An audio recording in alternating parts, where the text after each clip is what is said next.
हिमाचल के कांगड़ा में रक्षा मंत्री राजनाथ सिंह ने भरी हुंकार, कहा बीजेपी ने हिमाचल को दिया विकास, डबल इंजन की सरकार ही हिमाचल के लिए बेहतर विकल्प।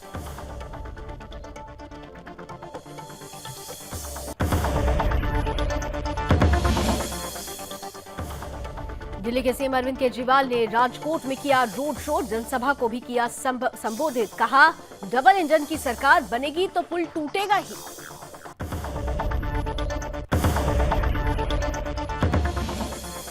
ईडब्ल्यूएस पर अब तक का सबसे बड़ा फैसला, देश में जारी रहेगा ईडब्ल्यूएस आरक्षण, आर्थिक आधार पर जारी रहेगा आरक्षण। एससी की 5 जजों की बेंच ने सुनाया फैसला, 5 से 3 जज ईडब्ल्यूएस आरक्षण के पक्ष में। और गुजरात विधानसभा चुनाव के लिए आम आदमी पार्टी ने उम्मीदवारों की 11वीं लिस्ट की जारी, लिस्ट में देखने को मिले 12 उम्मीदवारों के नाम। अभी तक पार्टी 151 उम्मीदवारों के नामों का कर चुकी है ऐलान।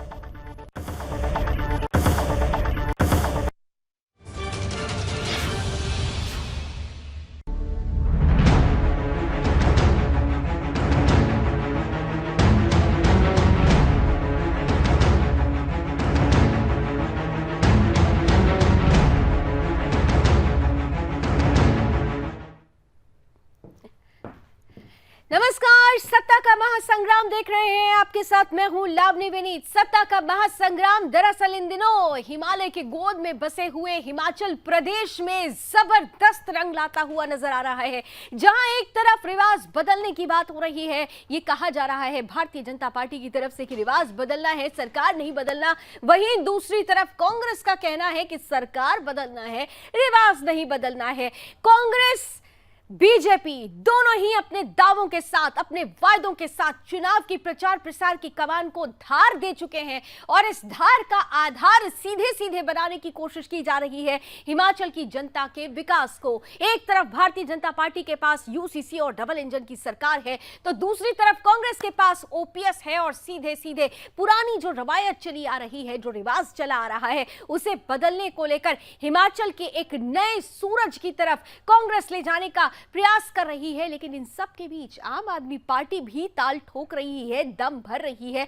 दावों में, वायदों में, दम में किसके ज्यादा असर नजर आता है, ये तो बस अब तय होना बाकी ही रह गया है, क्योंकि 12 नवंबर का दिन आने वाला है और 12 नवंबर को जनता यह तय कर देगी कि उसने रिवाज बदला या नहीं बदला, सरकार बदली या नहीं बदली। यानी रिवाज वर्सेस सरकार में हिमाचल के चुनावी रण में कैसा गुल खिलता हुआ नजर आ रहा है। आज सत्ता के महासंग्राम में करेंगे इसी पर चर्चा, लेकिन आइए सबसे पहले वो रिपोर्ट आपके बीच रखते हैं जहां पर हम देख रहे हैं कि भारतीय जनता पार्टी ने अपने स्टार प्रचारकों की दौड़ जो शुरू करा दी है। स्टार प्रचारकों के जरिए हिमाचल में विकास की धारा बहाने की कोशिश की जा रही है। वहीं कांग्रेस प्रियंका गांधी के जरिए उनके माध्यम से अपनी खोई हुई जमीन को एक बार फिर से तलाश रही है। किस में कितना दम, किसका प्रचार कितना रंग ला रहा है, ये आइए देखते हैं, समझते हैं हमारी इस स्पेशल रिपोर्ट में।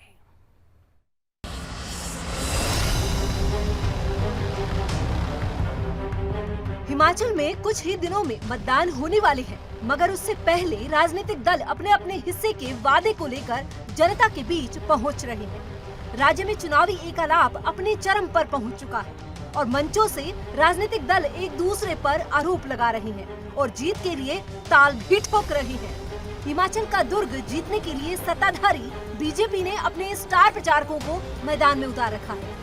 रक्षा मंत्री राजनाथ सिंह से लेकर केंद्रीय मंत्री स्मृति ईरानी और अनुराग ठाकुर तक मैदान में है। साथ ही कट्टर हिंदुत्व की छवि रखने वाले उत्तर प्रदेश के सीएम योगी आदित्यनाथ भी हिमाचल के दौरे कर रहे हैं। सीएम योगी ने ऊना, मंडी और सोलन में रैली की। बीजेपी हर मंच से अपनी जन कल्याणकारी योजनाओं और डबल इंजन की सरकार के नफे गिना रही है। राज्य में रिवाज बदलने की बात कर रही है, तो वहीं दूसरी ओर वीरभद्र सिंह की विरासत और बदलाव के इतिहास के सहारे कांग्रेस भी जीत का दम भर रही है। कांग्रेस की फायर ब्रांड नेता प्रियंका गांधी भी अपने हिस्से के वादे और दावों के साथ मैदान में है। प्रियंका गांधी ने सोमवार को ऊना में जनसभा की, जहां से प्रियंका ने सरकार पर हमला बोला और मंच से एक बार फिर प्रियंका ने युवाओं को रोजगार देने की बात दोहराई। बहरहाल अब ये तो वक्त ही बताएगा कि जनता को किसके वादे रास आते हैं। Bureau report, Sudarshan. तो जनता किसके वायदों को ज्यादा समझती है, किसके दावों को कितना समझती है, ये तो तय हो जाएगा 12 नवंबर को, और 8 दिसंबर को रिजल्ट भी पता चल जाएंगे। लेकिन उससे पहले क्योंकि जनता के दिलों में जगह बनानी है, इसलिए जगह बनाने के लिए प्रचार प्रसार की कमान संभाल रखी है बीजेपी के स्टार प्रचारकों ने। राष्ट्रीय अध्यक्ष जेपी नड्डा दम भरते हुए नजर आ रहे हैं, तो वहीं दूसरी तरफ कांग्रेस के लिए खासा अभियान छेड़ रखा है प्रियंका गांधी ने। वाक युद्ध है ये। इस युद्ध में किस तरीके से आरोप प्रत्यारोप का दौर है, आइए जरा उन्हीं के शब्दों में सुन लेते हैं। मोदी जी के प्रति अथाह प्रेम है लोगों को और अटूट विश्वास है, और जयराम जी ने 5 साल में सारी बातों को जमीन पर लागू किया है और मोदी जी का आशीर्वाद मिला है। अब हिमाचल की जनता इसको ध्यान में रखते हुए चुनाव में आशीर्वाद देने के लिए और समर्थन देने के लिए आतुर है। एक उत्साह का वातावरण है। जो पुराना छूट जाएगा इस बार, बिल्कुल रिवाज बदलेगा और राज जयराम ठाकुर जी का रहेगा मोदी जी के आशीर्वाद से। ये चुनाव आपका भविष्य तय करने वाला चुनाव है। आप यहाँ इतनी जोर से नारा दे रहे हैं, जब जब ओपीएस का नाम उठता है आप नारा देते हैं, आप तालियां बजाते हैं। क्यों? क्योंकि ये आपकी मांग है, ये आपकी मांग है जो ठुकराई जा रही है। अगर ये कांग्रेस के प्रदेशों में ये मांग पूरी हो सकती है, अगर पुरानी पेंशन आपको मिल सकती है कांग्रेस के प्रदेशों में, तो बाकी प्रदेशों में क्यों नहीं मिल रही है? इस सच्चाई को समझिए। बीजेपी भाजपा आपके प्रदेश में 5 साल से राज कर रही है। इनके नेता आते हैं, कहते हैं फिर से वोट दीजिए, डबल इंजन की सरकार चलेगी। कहते हैं कि नहीं कहते हैं? बताइए। तो कभी आपने सोचा है कि अभी कह रहे हैं डबल इंजन की सरकार, पिछले 5 सालों में कहाँ थी? तो देखा आपने कि किस तरीके से एक तरफ भारतीय जनता पार्टी है जो कह रही है कि रिवाज बदलेगा, राज नहीं बदलेगा। दूसरी तरफ प्रियंका गांधी हैं जो ओपीएस का ही सहारा बनाकर कांग्रेस को एक बार फिर से सत्तासीन करने के लिए आगे बढ़ रही हैं। लेकिन इन सब के बीच आम आदमी पार्टी भी है। हालांकि आम आदमी पार्टी के लिए अगर देखा जाए तो निश्चित रूप से वो पहाड़ों से ज्यादा गुजरात में ज्यादा दम भरते हुए नजर आ रहे हैं, क्योंकि पहाड़ों की अगर बात करते हैं, हिमाचल प्रदेश की बात करते हैं, तो यहाँ पर सीधे सीधे टक्कर कांग्रेस और भारतीय जनता पार्टी की बन रही है। और ऐसे में अगर कोई स्कोप नहीं नजर आता है तो निश्चित रूप से आम आदमी पार्टी यहाँ पर थोड़ी सी कमजोर कड़ी बनती हुई नजर आती है। लेकिन फिर भी यहां पर भी अपने दावे हैं। फ्री की बात पहले ही कही जा चुकी है और ऐसे में जनता को अब तय करना है कि वो किसकी चाहत रखती है। लेकिन इस चाहत के बीच में ये रिवाज वर्सेस सरकार का जो खेल चल पड़ा है, ये किस ओर जाता हुआ नजर आ रहा है। आइए आज के मेहमानों से अब आपका परिचय कराना शुरू करती हूं।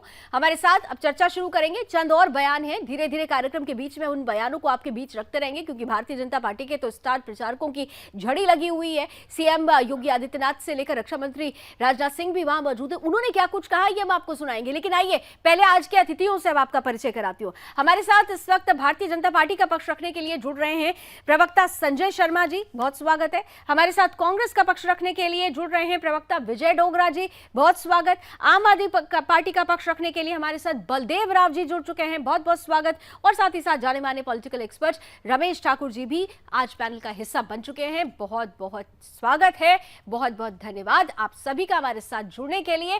और देखिए, जब हम बात करते हैं संजय जी, आपसे तो मेरी निरंतर बात हो रही है और मेरे ख्याल से ये चौथा या पांचवा डिबेट है जब हम और आप सामने सामने हैं। और मेरा एक प्रश्न प्रतिदिन आपसे होता है जब हम हिमाचल का डिबेट करते हैं और इस इलेक्शन से लेकर बात करते हैं। आप कहते हैं कि रिवाज बदलने का वक्त आ गया है, राज बदलने का वक्त नहीं आया है। लेकिन दूसरी तरफ आपके सामने एक ऐसी कांग्रेस है जो आपके राज की ही बहुत सारी कमियों को बीते जो 37 सालों में भी आप कई बार आए हैं, तो उस परिस्थिति को भी गिनाने के लिए वो सामने खड़े हो जाते हैं। आपके पास यूसीसी है, वो ओपीएस की बात करते हैं। तो आपको नहीं लगता कि इस बार आप जिस दम के साथ आ रहे हैं, जिन बातों को आप कह रहे हैं, चुनौती कांग्रेस कहीं ना कहीं से देती हुई नजर आ रही है आपको? संजय जी। कांग्रेस जो है वो किसी गलत फहमी में है कि हम सत्ता में वापसी करेंगे। भारतीय जनता पार्टी पिछले 5 वर्ष के विकास के दम के ऊपर जिस तरह से जनता की सेवा करी है, जिस तरह से दिन रात जयराम ठाकुर जी ने प्रदेश के विकास के लिए योजनाएं लेकर के आए हैं। जिस तरह से हिमाचल के विकास के लिए केंद्र की सरकार से जो है वो पैसा लेकर के आए हैं, उन योजनाओं को हमने धरातल पे उतारा है।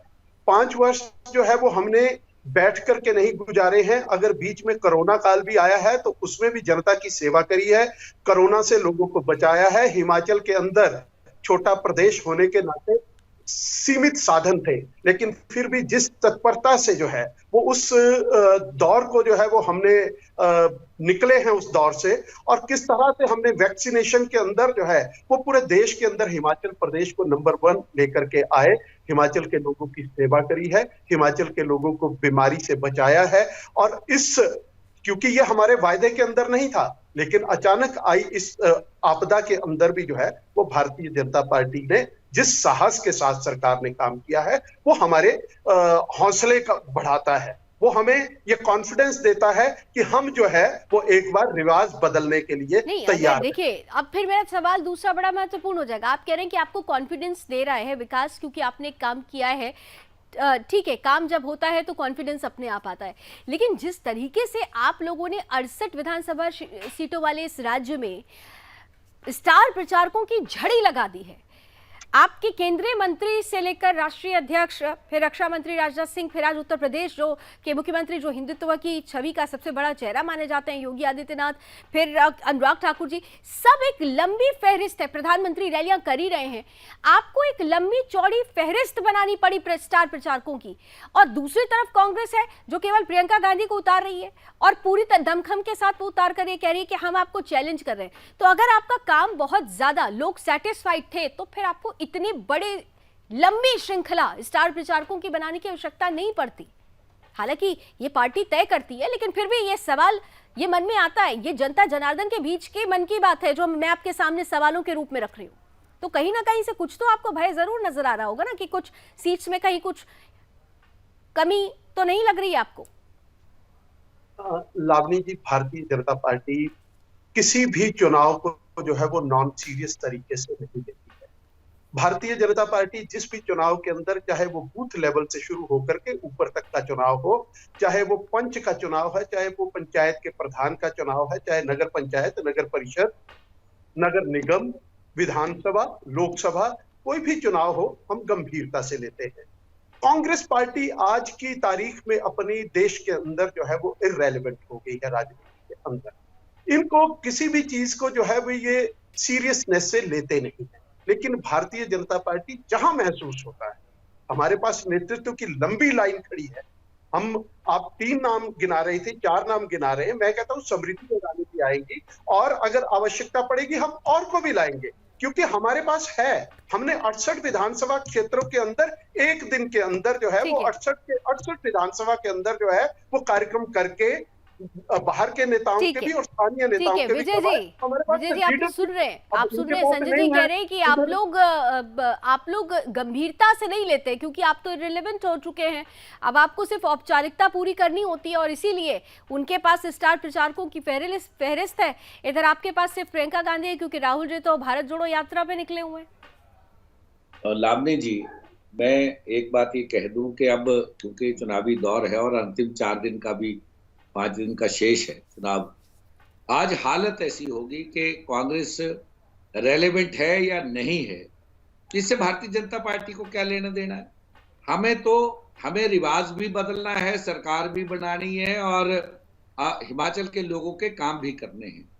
आज हालत ये है कि ये जो डबल इंजन की सरकार है, डबल इंजन की सरकार की हालत आप देख लें कि प्रदेश का हर वर्ग त्राहिमाम कर रहा है और ये लोग यहाँ आके पूरे देश के मुद्दे यहाँ उठा रहे हैं। हिमाचल के लोगों के जो सरोकार हैं, हिमाचल के लोगों की जो मांगे हैं, उनको कौन सुनेगा, उनकी बात कौन करेगा। हमारी तो प्रियंका गांधी ने जो मोर्चा संभाला है और हमारा जो नेतृत्व है हिमाचल प्रदेश में, हमारे पास नेतृत्व भी है, नियत भी है और नीति भी है। हमने तो ये कहा है कि हिमाचल का इस वक्त आम जो मतदाता है, आम मतदाता जिस तरह से पिसा है, जिस कुंठित मानसिकता के साथ भारतीय लेकिन जनता विजय जी, पार्टी नियत ने और नीति की आप कुठाराघात बात कर रहे हैं, हमारे ठीक है, नियत और लोगों पे नीति की किया, आप हिमाचल बात के कर रहे लोगों हैं, पे। आम जनमानस उनको की दिया बात क्या कर है? रहे हैं, लेकिन ये सारा सरोकार हम देख रहे हैं कि ये चुनावी प्रचार प्रसार में ही नजर आ रहा है। विपक्ष की जो महत्वपूर्ण भूमिका निभाई जानी चाहिए थी, उस भूमिका में भी आप लोगों पर अगर प्रश्न चिन्ह लग जाए बीते 5 सालों में, तो निश्चित रूप से ये आकलन करने वाली बात हो जाती है। हालांकि इसमें कोई दो राय नहीं कि ठीक है आप एक चैलेंज दे रहे हैं। आइए जरा जल्दी जल्दी एक कमेंट ले लेते हैं। आम आदमी पार्टी भी आप लोगों के बीच में, पहले मेरी बीजेपी बात और तो पूरी कांग्रेस ही होने नहीं, दो। इस बार तो आम आदमी पार्टी भी है। लेकिन आप पहले मेरी बात तो पूरी होने ठीक है, दो। 20 सेकंड में प्लीज कंप्लीट कर लें प्लीज। मैं ये कह रहा हूं कि विपक्ष ने जो सकारात्मक भूमिका निभाई है, हमने 4 इलेक्शन जीते हैं, हमने 2 नगर कौंसिल्स के चुनाव जीते हैं और हमने भारतीय जनता पार्टी की डबल इंजन की सरकार थी। हमने तो पहला ट्रेलर दिखा दिया, अब दूसरे ट्रेलर की बारी ठीक है, यानी आपकी अपनी प्रेजेंस, आपकी प्रेजेंस है, इसीलिए तो मैंने उनसे भी ये पूछा था, इसीलिए मैंने उनसे ही पूछा था कि इतनी लंबी चौड़ी स्टार प्रचारकों की फेहरिस्त क्यों उतार दी। बहरहाल हमारे साथ बलदेव जी जुड़े हुए हैं आम आदमी पार्टी का पक्ष रखने के लिए। बलदेव जी, गुजरात में तो आम आदमी पार्टी को लेकर बहुत कुछ हवा चलती हुई नजर भी आती है, लेकिन हिमाचल में हिम पिघल नहीं रहा है आम आदमी पार्टी के लिए। यहाँ तो सिर्फ कांग्रेस नजर आती है या तो फिर भारतीय जनता पार्टी। आप लोग अपने आप को कहां देख रहे हैं? बिल्कुल, देखिए, आम आदमी पार्टी पूरे दमखम के साथ चुनाव लड़ रही है और आपने अभी जब देखा माननीय श्री अरविंद केजरीवाल जी भी रोड शो हिमाचल में करके गए और बहुत जल्दी दोबारा आने वाले। देखिए, मैं एक बात यहाँ कहना चाहता हूँ सभी प्रवक्ताओं और पार्टी के द्वारा। यदि आप देखेंगे दिल्ली का जो पहला चुनाव हुआ था, तो दिल्ली में यदि आप पूरे चैनल के सर्वे देखेंगे तो 0 सीट दिल्ली में दे रहे थे आम आदमी पार्टी। 28 सीट मिली थी दिल्ली में, तो ये डाटा है। तो मैं यही बोल रहा हूं कि ग्राउंड पे जिस तरीके से आम आदमी पार्टी के कार्यकर्ता और लोग अरविंद केजरीवाल जी की गारंटियों पे विश्वास कर रहे हैं, वो बहुत ही आश्चर्यजनक ग्राउंड पे कहाँ हैं आप लोग? यही तो मैं जानने की कोशिश कर रही हूँ। मैं ये जानना चाहती हूँ क्योंकि जब हमने हिमाचल प्रदेश का ओपिनियन पोल जनता के सामने रखा था, जब बहुत सारे प्रश्न रखे गए थे, तो आम आदमी पार्टी को जानने समझने पसंद करने वालों का प्रतिशत बहुत कम था। देखिए, आप ठीक है, आप कह रहे हैं कि ग्राउंड पर आप हैं, लेकिन ग्राउंड पर आपका कहीं कोई अप्रोच नजर नहीं आ रहा है। रैलियों में भी अगर रेला नजर आता है तो कांग्रेस और भारतीय जनता पार्टी की बात हो रही है, मुद्दों में भी बात हो रही है तो भारतीय जनता पार्टी और कांग्रेस की बात हो रही है, तो फिर आपका अप्रोच कहां तक है? मैं वही बोल रहा हूँ। देखिए, हम पहला चुनाव लड़ रहे हैं और हम केवल अरविंद केजरीवाल जी की गारंटियों पे चुनाव लड़ रहे हैं। और मैं वही बोल रहा हूँ कि पहला चुनाव है, जनता के बीच लोग जा रहे हैं, लाखों गारंटियां घर घर पहुंच चुकी हैं, हमारे प्रत्याशी डोर टू डोर कैंपेन कर रहे हैं। और मैं बताना चाहता हूँ, देखिए, माननीय श्री अरविंद केजरीवाल जी वही तो कहते हैं, दोनों पार्टियां, मैं कई बार कह चुका हूँ, एक ही कोटे सिक्के के 2 पहलू, एक तरफ भ्रष्टाचार है और एक तरफ हिमाचल प्रदेश पे चर्चा है। और ये हिमाचल की जनता बहुत अच्छी तरह इसको समझ चुकी है। और देखिए, इतने सालों से सरकारी स्कूलों की क्या हालत है, सरकारी अस्पतालों की क्या हालत है, ये जनता को बखूबी पता है। रही बात जो आप हवा की बात कर रहे हैं या ग्राउंड पे नहीं दिख रहा है, वो ये है कि जैसे कांग्रेस इतनी पुरानी पार्टी है, भाजपा इतनी पुरानी पार्टी है, तो इनके बड़े बड़े नेता या स्टार प्रचारक, आपने पहले ही कहा, जिस तरीके से और प्रदेशों के मुख्यमंत्री, वो ठीक है, वो उतर तो रहे, लेकिन आप तो उतर भी नहीं रहे ना उस तरह से, यानी आपने पहले अपनी हार स्वीकार कर ली है। ये ऐसी परिस्थिति लगती है। बहरहाल चलिए, आप तीनों ने अपना पहला कमेंट दे दिया है। रमेश ठाकुर जी के पास अब जाते हैं। रमेश जी, देखिए, हिमाचल प्रदेश है, ठंड बढ़ रही है, लेकिन राजनीतिक गर्मी बढ़ी हुई है। आपके नजरिए से हिमाचल प्रदेश में 37 सालों का रिवाज क्या लग रहा है आपको, बदलेगा? रिवाज वर्सेस सरकार की ये जो पूरी कहानी, पूरी पटकथा लिखी जा रही है प्रचार प्रसार के दौरान, क्या आपको लग रहा है कि कुछ बदलने वाला है या एक नया इतिहास सामने आ रहा है? देखिए लावनी जी, बदलाव तो प्रकृति का नियम है, बदलाव होता रहता है। और जिस संदर्भ में आप बदलाव की अगर बात कर रही हो, जैसे उत्तराखंड में आपने देखा, जो पहाड़ी राज्यों में होता क्या, 5 साल कांग्रेस के पास, 5 साल बीजेपी के पास रहेगा, तो ये रिवाज रहा है। तो हो सकता है ये चीजें आगे भी बदलें, लेकिन इस बार की जो परिस्थितियां हैं वो पिछले कई चुनावों से अलग हैं। भारतीय जनता पार्टी के लिए हिमाचल प्रदेश हो गया, चाहे गुजरात हो गया, वो प्रतिष्ठा का विषय बना हुआ है। कांग्रेस के पास सत्ता है नहीं, जैसे धीरे धीरे कई राज्यों से चली गई, और वहां पे भी हार जाएंगे तो उनके पास खोने के लिए ज्यादा कुछ नहीं है। लेकिन हाँ, भारतीय जनता पार्टी के पास प्रतिष्ठा का वो सवाल बना हुआ है, नाक का सवाल बना हुआ है। भाई जेपी नड्डा जी वहां से आते हैं, कल बिलासपुर में उनके एक कैंडिडेट जो पसंद के कैंडिडेट है उनके साथ में कोई बगावत कर रहे थे तो उनको निष्कासित कर दिया गया। फिर अनुराग ठाकुर जी भी वहां से आते हैं, कई सारे ऐसी लंबी फहरिस्त है। तो सबकी एक चुनौती है कि हमें हिमाचल को इस बार जीतना है। अब इस बीच में पेच क्या फंस रहा है, इस बार जो इंटरेस्टिंग जो चुनाव हो रहा है उसको समझने की जरूरत है। वो ये है कि आम आदमी पार्टी की इस बार जो एंट्री हुई है हिमाचल में, ये कहीं ना कहीं भारतीय जनता पार्टी को एक चुनाव लड़ने का एक आसान बना दिया है। उनको पता है कि अगर आम आदमी पार्टी वहां पे जाएगी तो वो मुस्लिम वोट काटेगी, और जो उनके अपना तो कोई वोटर है नहीं, वो ऐसे वोट पे डेंट मारेगी जो हमारा बूथ कैडर वोट है नहीं। तो इसलिए कहीं ना कहीं उनको फायदा लगता है कि हमें फायदा होने वाला है। आप कहना चाह रहे हैं कि आम आदमी पार्टी से कांग्रेस को ज्यादा नुकसान होने वाला है और बीजेपी को फायदा हो सकता है इसका? इसमें कोई दो राय नहीं है। मेरी बात से मुझे लग रहा शायद डोगरा साहब भी इस बात से वाकिफ होंगे, क्योंकि जो आम आदमी पार्टी ने दिल्ली में करा, जो पंजाब में करा, यही वहां पे करने की कोशिश करेंगे। लेकिन हाँ, वो चीजें थोड़ी थोड़ी अब रुक गई हैं। जिस दिन से भाई प्रभारी सत्येंद्र जैन, जिनको इस समय ईडी ने गिरफ्तार किया हुआ है, जेल में है, तो उनको जो प्रभारी बनाया था हिमाचल प्रदेश का, जिस दिन वो जाने वाले थे उसी रात में उनको कैप्चर कर दिया गया। तो स्थितियां और इनकी जो प्रचार जो नीति थी बहुत अच्छी थी, अच्छी दिशा में चल रही थी। लेकिन अचानक ऐसा हुआ कि इनकी प्रचार जो परिस्थितियां बदल गई। ठीक है, परिस्थितियां बदल गई। लेकिन आपने एक बहुत इंपॉर्टेंट पॉइंट जो दिया, उसी पॉइंट को ही लेकर मैं आपके प्रश्न को ही लेकर विजय जी के पास जाती हूँ। विजय डोगरा साहब, तो आम आदमी पार्टी दम भर रही है, वो तो भारतीय जनता पार्टी के लिए अभी चैलेंज कर रही थी, लेकिन यहाँ तो नुकसान आपको होता हुआ नजर आ रहा है, और ये कहीं ना कहीं से बीजेपी के लिए आसान रास्ता कर रहे हैं। ऐसा है कि ये अपना अपना एनालिसिस है, और इस एनालिसिस में मैं ये समझता हूँ कि जो परिस्थितियां हैं आज की एनालिसिस तो देखिए विजय जी, आप लोग भी, आप प्रवक्ता, एनालिसिस तभी होता है जो बीता इतिहास दिखता है। उत्तराखंड में भी हमने ये परिस्थिति देखी है, नुकसान आपको उठाना पड़ा है। उत्तराखंड में भी ये परिस्थिति आई थी। मैं लावनी जी वही बता रहा हूँ जी कि आज की जो परिस्थिति है, उन परिस्थितियों में कांग्रेस बहुत आगे है।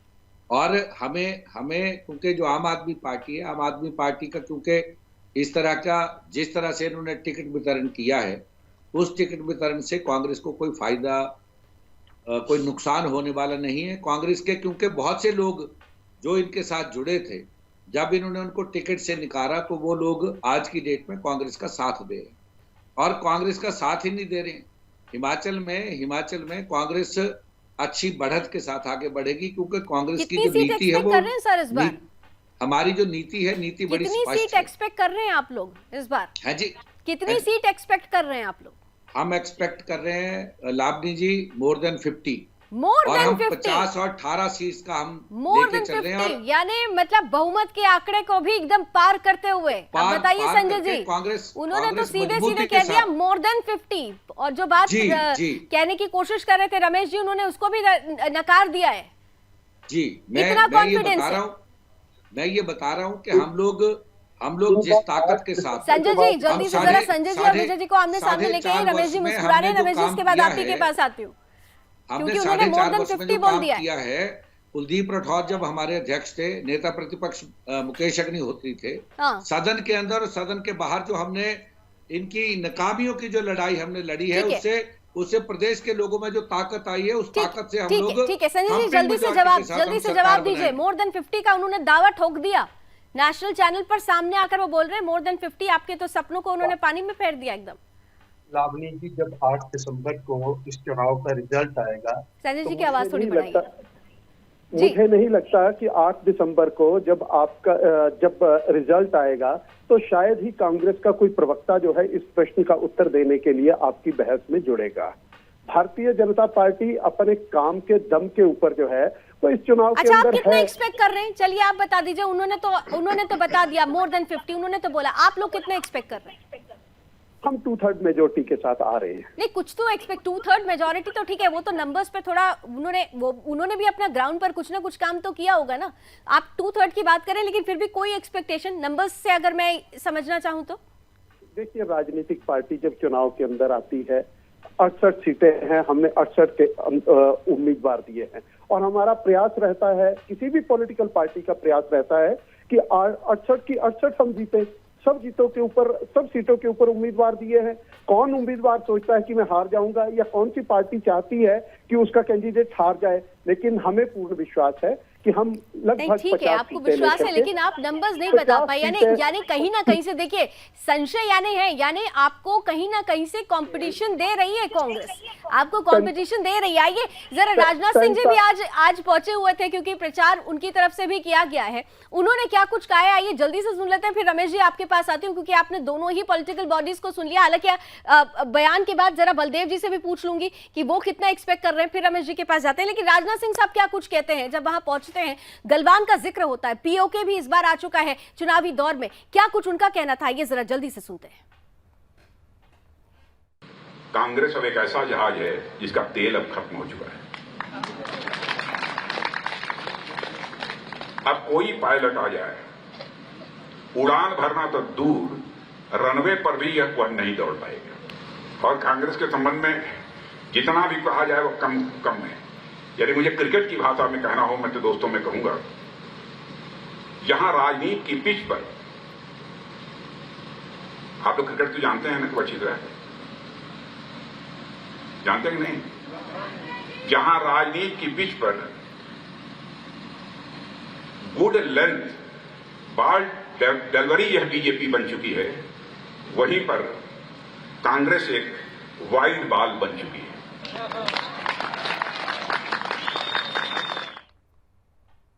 विजय जी, मुझे तो कुछ कहने की जरूरत ही नहीं, बहुत सारे प्रश्न तो उन्होंने ही कर दिए। तेल खत्म हो गया आप लोगों की जहाज का, तो आप मोर देन 50 कह रहे थे। मैं क्योंकि राजनाथ सिंह जी बड़े वरिष्ठ नेता हैं, और अगर वो ये ऐसी बातें कर रहे हैं कि कांग्रेस का जहाज का तेल खत्म हो गया, तो डबल इंजन की सरकार का हालत आप देख लीजिए कि हिमाचल के लोग आज महंगाई और बेरोजगारी से जिस तरह से त्रस्त हैं।